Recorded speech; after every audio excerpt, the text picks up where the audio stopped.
দাজ্জাল যখন আসবে সারা দুনিয়ার মানুষ পঙ্গপালের মতো দাজ্জালের পিছনে ছুটবে। আরে আমেরিকাও তো চাইলে 40 দিনে পৃথিবী দখল করতে পারবে না, অথচ সরওয়ারে দু আলম হযরত নওয়াস ইবনে সামআন রাদিয়াল্লাহু তাআলা হাদিস সুনান ইবনে মাজাতে আসছে, সরওয়ারে দু আলম সাল্লাল্লাহু আলাইহি ওয়াসাল্লাম বলেন দাজ্জাল যখন দুনিয়াতে আসবে আল্লাহ তাআলা তারে মাত্র 40 দিনের জন্য পাঠাবেন। ইয়ামকুসু ফিল আরদি 40 ইয়াওমান কা সানাতিন ইয়াওমুন কা শাহরিন ইয়াওমুন কা জুমআতিন ওয়া বাকিল আইয়ামি কা আইয়ামিহা। দাজ্জালকে আল্লাহ মাত্র 40 দিন দিয়ে পাঠাবেন। ইয়াওমুন কা সানাতিন, দাজ্জাল প্রথম যেদিন থাকবে এই দিন হবে 1 বছরের মতো লম্বা। দাজ্জালের দ্বিতীয় দিন হবে ইয়াওমুন কা শাহরিন, 1 মাসের মতো লম্বা। দাজ্জালের তৃতীয় দিন হবে ইয়াওমুন কা জুমআতিন, 1 সপ্তাহের মতো লম্বা। ও বাকিল আইয়ামি কা আইয়ামিহা, আর বাকি 37 দিন আমাদের মতো। তাহলে 1 বছর 1 মাস 1 সপ্তাহ 37 দিন। এই মাত্র এত সময় দাজ্জাল আসবে, পুরা পৃথিবী পঙ্গপালের মতো দাজ্জালের পিছনে ছুটবে। আরে কিসে হুজুর, আজকে আমাদের দেশে এমন ভণ্ড আছে, নামাজ নাই, রোজা নাই, হজ নাই, যাকাত নাই, তাকওয়া নাই, তাহারাত নাই, পর্দা নাই, ওযু নাই, গোসল নাই, এরকম কিছু খবিস বয়তল আমাদের দেশে আছে না নাই? মাত্র না দেখে আছে না নাই? সারা রাত ব্যাপী মাইক লাগাইয়া উরুসের নামে গান বাজনা আমাদের দেশে হয় কি হয় না? মৌলবাজার হয়নি না, হইলে আলহামদুলিল্লাহ খুব ভালো। কথা বুঝেন, এই যে উরুসের নামে লাইক মাগিয়ে মান বাজনা যারা করে,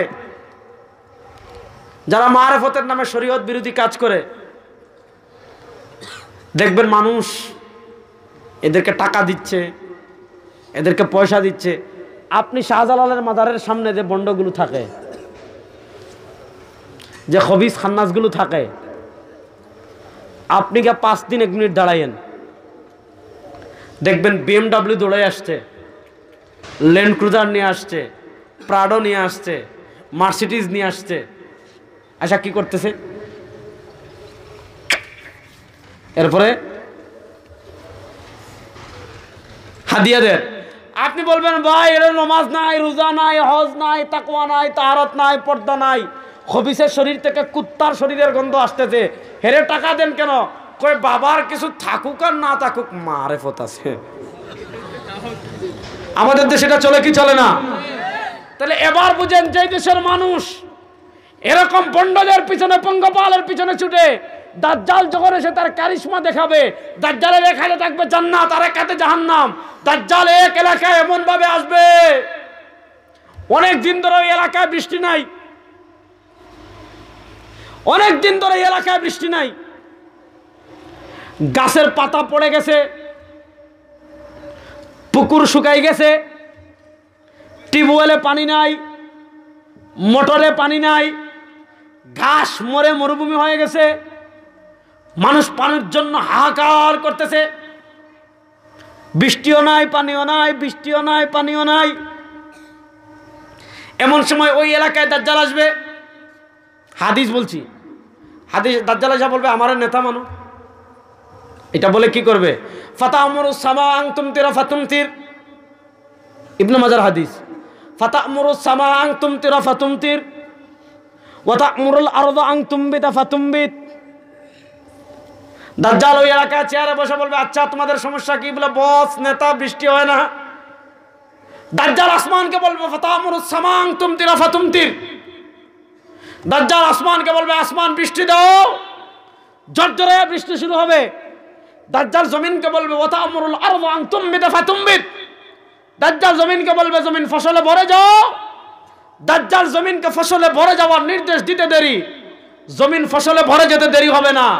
এবার বলেন, যখন মানুষ দেখবে এমন লিডার পাইছি, যেই লিডার বললে বৃষ্টি হয়, যেই লিডার বললে জমিন থেকে ফল বের হয়ে যায়, আচ্ছা বলেন মানুষ তখন আলেম উলামার ফতোয়া মানবে? আল্লাহ নবী সাল্লাল্লাহু আলাইহি ওয়াসাল্লাম কেন দাজ্জালের ফিতনা থেকে আশ্রয় চাইতেন? কানা রাসূলুল্লাহ সাল্লাল্লাহু আলাইহি ওয়াসাল্লাম ইয়াদউ ফি দুবুরি কুল্লি সালাত।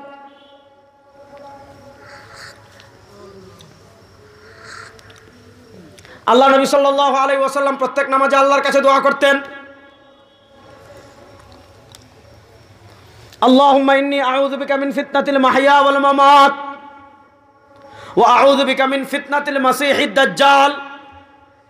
আল্লাহ কানা দাজ্জালের ফিতনা থেকে আমি আপনার কাছে আশ্রয় চাই। আল্লাহ নবী বলেন ইনি ইয়াখরুজু আনা ফীকুম, যদি দুনিয়ায় আমি থাকা অবস্থায় দাজ্জাল চলে আসে, ফা আনা হাজিজুন লাকুম, তোমাদের লড়াই করতে হবে না, তোমাদের স্ট্রাগল করতে হবে না, সংগ্রাম করতে হবে না, আমি তোমাদের ভয়ে দাজ্জালের মোকাবেলা করব। আর আমার ইতিম উম্মাহ শোনো, আমি দুনিয়া থেকে চলে যাওয়ার পর, আমি দুনিয়া থেকে বিদায় নেওয়ার পর, আমি পৃথিবী থেকে বিদায় গ্রহণ করার পর যদি দাজ্জাল দুনিয়াতে আসে, আমার উম্মাহ শোনো, দাজ্জালের ফিতনা থেকে তোমাদের ঈমান আমলের হেফাজত করার জন্য তোমরা প্রত্যেকেই চেষ্টা করবে। দাজ্জালের ফিতনা হবে তো ভয়াবহ। আমাদের এলাকায় ওপার আছে টিকরপাড়া, আমার বাড়ির ওপার হলো টিকরপাড়া। খরিসের গাছ চিনেননি আপনারা? কি তা কয় ফরিস? ফরিসের গাছ চিনেননি? ও যে রাস্তা তো মোটামোটা হয় দেখছেন নি? মক্কাতে তৈ। আচ্ছা, মক্কাতে তৈ, মক্কায় তো তুই গাছ আছে নাকি? তা রেন্টি গাছ আছে, মক্কাতে তো আর এখন শুনলাম আজ। মনে করো মক্কাতে তো যে এলাকাত যেখান মক্কাতে তো চিনেননি, যুবক মাতুন না দেখে মক্কাতে তোর গাছ চিনেননি? ওই করিসের গাছ, রেন্টি গাছ, মক্কাতে তোর গাছ যেটাও হক্কা, ও টিকর পড়াত অলপ বড় মক্কাতে তোর গাছ একটা ইটা গাছ আছে। শীতকালে মাঝে মাঝে গামে, তো গামে মাঝে মাঝে দেখবা পানি বাইয়া পড়ে, অথবা ইয়লাখান খসলাখান খস পড়ে। একবার এক গাছ ওটি করে পড়াত থেকে একটু ভিতরে খস একটু বেশি বেশি পড়ে, পানি লাখা এলাকাত খবর ছড়াইছে, ওই এলাকাত গইবি গাছ এগু আছে, এগু তাকে কুদরতি পানি পড়ে। এখন দেখা তার খেউ আইছে তোমার বদনা লইয়া, খেউ আইছে বোতল লইয়া। এলাকাত মানে মুহূর্তের ভিতর অপপ্রচার তো বেশি ছড়ায়। শয়তানের হাতিয়ার হলো অপপ্রচার। এজন্য অহুদ যুদ্ধে শয়তান ইচ্ছা করে আওয়াজ ছড়াই দিয়েছিল যে নবী করিম সাল্লাল্লাহু আলাইহি ওয়াসাল্লাম ইন্তেকাল করেছেন, মারা গিয়েছেন। কারণ অপপ্রচার যখন ছড়ায় তখন কি মানুষের মনোবল এমনি ভেঙে যায়। এজন্য পরাজিত শক্তি, এটা বাংলাদেশে বলেন, আফগানিস্তানে বলেন, সিরিয়ায় বলেন, যারাই জনতার হাতে পরাজিত হয় তাদের একটাই অস্ত্র, খবরদার আপা চলে আসতেছে। ঠিক না বেটি? অপপ্রচার ছড়ায় না? এই অপপ্রচারের পিছনে পড়বেন না ইনশাআল্লাহ। এই বাংলাদেশকে আমরা মুক্ত করেছি, এই বাংলাদেশকে কোরআনের পথে এগিয়ে নেওয়ার জন্য যুবকরা প্রস্তুত আছে ইনশাআল্লাহ।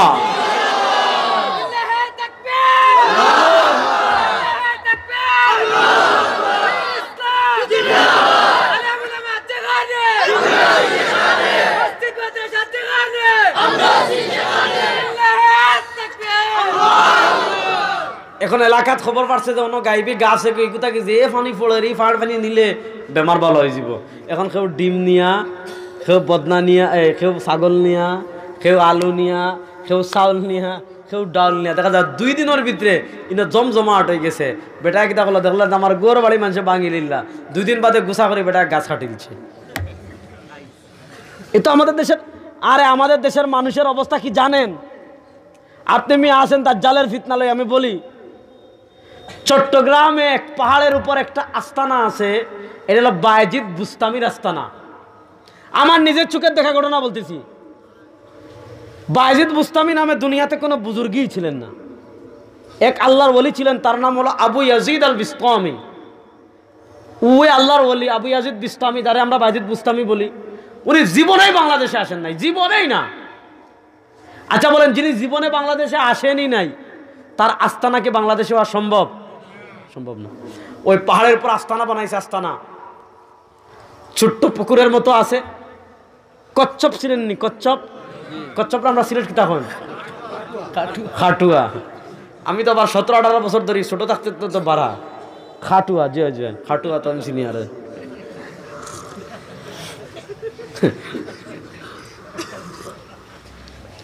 খাটুয়া, আচ্ছা। এই কচ্ছপ বুড়া হইতে হইতে হইতে হইতে ইন্দুনতে বেশি ফালেন ফুকরিত। কচ্ছপ বুড়া হইতে হইতে গেউর ধরে লিছে মানে শরীর, মানে শেওলা। এখন আপনি চিন্তা করবেন না, কোটিপতি লোক, বাচ্চা হচ্ছে না, মনের আশা পূরণ হচ্ছে না, ইউরোপের ভিসা হচ্ছে না, অথবা রেসিডেন্সি কার্ড পাচ্ছে না। কি করে জানেন? আমার নিজের চোখে দেখার ঘটনা। ওই কচ্ছপের গায়ে যে শেওলা আছে না, এই শেওলা নিয়া ফেটো লাগার, ফেটো তো লাগাইছে লাগাই দেখ। অনেকে আছে মন্দিরাশা পূরণের জন্য বরকত মনে করে গ্লাসে লইয়া বিসমিল্লাহ। এই তো আমাদের দেশের মানুষ, আমাদের দেশের মানুষের ইমানের স্তর আজকে কোথায় গিয়েছে? আপনি কেমনে দাজ্জাল আসলে ইমান বাঁচাবেন? আজকে শাহজালালের মাজারে যান, গেলে দেখবেন মনের আশা পূরণের জন্য গজার মাছরে মুড়ি খুঁই খাওয়ার। তার এলাকায় দরিদ্র মানুষের অভাব নাই, তার পাশের ঘরের মানুষের চাউল নাই, তার পাশের ঘরের মানুষ ঋণগ্রস্ত, তার খবর নাই, সে খবর নেয় না। টেকা খানো দে সিলেট শাহজালালের মাজারর বাবার ডেকে দেখি দেয় না, না দিয়ে তোমার বোর মাথা আগুন ধরাই দাও তো বলা। শাহজালাল আমি ওই জায়গায় ওই দিন চট্টগ্রাম রাগ করে বলে আসছি, ওগুলাতে ওরা বেশি, ওখানে হলে জমজমাট মোমবাতি ব্যবসা, জমজমাট মোমবাতি ব্যবসা। আমাদের শাহজালালও আছে দেখবেন, আপনি ঢুকতেছেন মনের আশা পূরণের জন্য মোমবাতি 12টা কিনলেন, নিয়ে বাবার কবরের এখানে 4টা, এখানে 4টা, এখানে 4টা, এখানে 4টা দিয়ে আইলেন। আপনি মনের আশা পূরণের জন্য দিয়ে আইলেন, ঠিক আছে। রাত্রে খাদিমরা সব জমা করে বাইরের গেটে আবার বিক্রি করে দেয়, হাসানা মিসা। তো আমি বলছিলাম ওখানে মোমবাতি না দেওয়ার চেয়ে তোমার বোর মাথাত মোমবাতি জ্বালাই দিও। এখন আপনি চিন্তা করেন, যে দেশের মানুষের ইমানের স্তর এই পর্যন্ত চলে আসছে, এই দেশের মানুষকে আপনি কি কোরআন বুঝাবেন আর কি হাদিস বুঝাবেন? দাজ্জাল যদি এসে তার ক্যারিসমাটিক নেতৃত্ব দেখায়, এই বন্ডরা তো কিছুই দেখাতে পারেনি, কিচ্ছু না এদের। এরা গাঞ্জা খায়, এরা ইয়াবা খায়, এরা শরিয়া মানে না।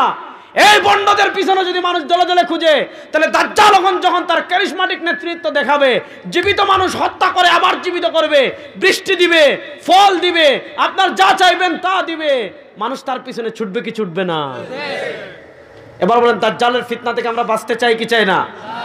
কারা কারা চাই দেখে একটু হাত তুলি তো। আমি একটা দোয়া শিখিয়ে যাই, একটা আমল শিখিয়ে যাই, এটা করবেন তো ইনশাআল্লাহ? ইমাম তাবারানী হাদিস এনেছেন, ইমাম মুনজিরি হাদিস এনেছেন, আল্লামা ইবনে কাসির এনেছেন। সরওয়ার দু আলম সাল্লাল্লাহু আলাইহি ওয়াসাল্লাম বলেন, মান ক্বারা সূরাতাল কাফি ইয়াউমাল জুমআ, বৃহস্পতিবার দিবাগত রাত থেকে শুরু করে শুক্রবার সূর্যাস্ত পর্যন্ত পুরা দিনটার নাম হলো শুক্রবার, ইয়াউমুল জুমআ। নবী করিম সাল্লাল্লাহু আলাইহি ওয়াসাল্লাম বলেন, মান ক্বারা সূরাতাল কাফি ইয়াউমাল জুমআ, আমার কোন উম্মাহ যদি শুক্রবার কোরআন শরীফের 15 নম্বর পারার একটা সূরা আছে, যে সূরার নাম হলো সূরাতুল কাহফ, গর্তবাসীর কাহিনী, আল্লাহ তাআলা সেই সূরা বর্ণনা করেছেন। সরওয়ার দু আলম সাল্লাল্লাহু আলাইহি ওয়াসাল্লাম বলেন, মান ক্বারা সূরাতাল কাহফি ইয়াউমাল জুমআ, আমার কোন উম্মত যদি শুক্রবারে সূরাতুল কাহফ তিলাওয়াত করে, উসিমা মিনাল ফিতনাতি ওয়া ইন খারাজাদ দাজ্জাল, আগামী শুক্রবার পর্যন্ত দুনিয়াতে যত ফিতনা হবে, এমনকি আগামী সপ্তাহের ভিতর যদি দাজ্জালও চলে আসে, শুক্রবারে যারা সূরাতুল কাহফ তিলাওয়াত করবে, আল্লাহ তাআলা নিজ কুদরতে তাদেরকে দাজ্জালের ফিতনা থেকে হেফাজত করবে। আজকে দাজ্জালের প্র্যাকটিস হচ্ছে, বাস সূরা কাহফ, কাহফ 15 নম্বর পারায়, আলহামদুলিল্লাহিল্লাযী আনজালা আলা আবদিহিল কিতাবা ইওয়াজা, হইছেনি? আলহামদুলিল্লাহিল্লাযী আনজালা আলা আবদিহিল কিতাবা ওয়া লাম ইয়াজআল লাহু ইওয়াজা কাইয়িমান লিইনযিরা বাসান। এখান থেকে এটা হলো একটা কুদরতি, মানে একটা কুদরতি সূরা। ওই সূরার প্রেক্ষাপট ওইদিকে আমি যাচ্ছি না, মনোযোগ। আজকে দাজ্জালের মাঠ কেমনে প্রস্তুত হচ্ছে? আজকে আমরা বাস ফেসবুকে কেউ ভাইরাল হলেই, ইউটিউবে কেউ ভাইরাল হলেই, তার সোহবত আছে কিনা, তার একাডেমিক যোগ্যতা আছে কিনা, সে অভিজ্ঞ কোনো উস্তাদের সংস্রব গ্রহণ করেছে কিনা, কোরআন হাদিসের ট্রেডিশনাল ধারা থেকে দিন শেষ শিখেছে কিনা, কোনো কিছু যাচাই নাই, বাছাই নাই। বাস ফেসবুকে একজনের বক্তব্য দিছে, তাকে আমার ভালো লাগছে, তার পিছনে হুমড়ি খেয়ে পড়লাম। এগুলা শয়তানি ছাড়া আর কিচ্ছু না।